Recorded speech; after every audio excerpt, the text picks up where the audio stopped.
আসসালামু আলাইকুম স্যার, বিকাশ থেকে প্রকাশ বলছি। জি বলেন। আমরা আন্তরিকভাবে দুঃখিত স্যার, আপনার অ্যাকাউন্টটি সাময়িক সময়ের জন্য বন্ধ করে দিচ্ছি। এই তুমি কি আমাকে চিনো? তোমার তো সাহস কম না, তুমি আমার অ্যাকাউন্ট বন্ধ করে দিবা? আমরা আন্তরিকভাবে দুঃখিত স্যার, আপনার নামে অভিযোগ আছে আপনি যেই সিমটি দিয়ে অ্যাকাউন্টটি ক্রিয়েট করেছেন এটি একটি চুরি করা সিম। ওই মিয়া, কি বলেন না বলেন, আমার নিজের এনআইডি কার্ড দিয়ে অ্যাকাউন্ট খোলা, আর আমার নিজের একটু টাকা পয়সার অভাব নেই, আমি কেন মানুষের সিম আর মোবাইল চুরি করতে যাবো? আচ্ছা স্যার, এই সিমটি যে আপনার, এটার জন্য আমাকে কিছু তথ্য দিয়ে আপনি একটু হেল্প করবেন। আবার তথ্য লাগবো? বলেন। আচ্ছা, আপনার এনআইডি কার্ডের একটু ফুল নেমটা আমাকে বলেন। Mohammad Albi Miah. Thank you sir, thank you. আমরা এই মুহূর্তে দেখতে পারতেছি আপনার দেওয়া তথ্যটি আপনার অ্যাকাউন্টের সাথে সঠিক হয়েছে।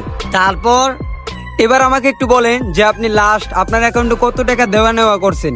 লাস্ট 50,000 টাকাই আমি আমার অ্যাকাউন্টে নিছিলাম। আচ্ছা স্যার, আমাকে আপনি আরেকটু তথ্য দিবেন, আপনার অ্যাকাউন্টে বর্তমান ব্যালেন্সের সংখ্যা কত?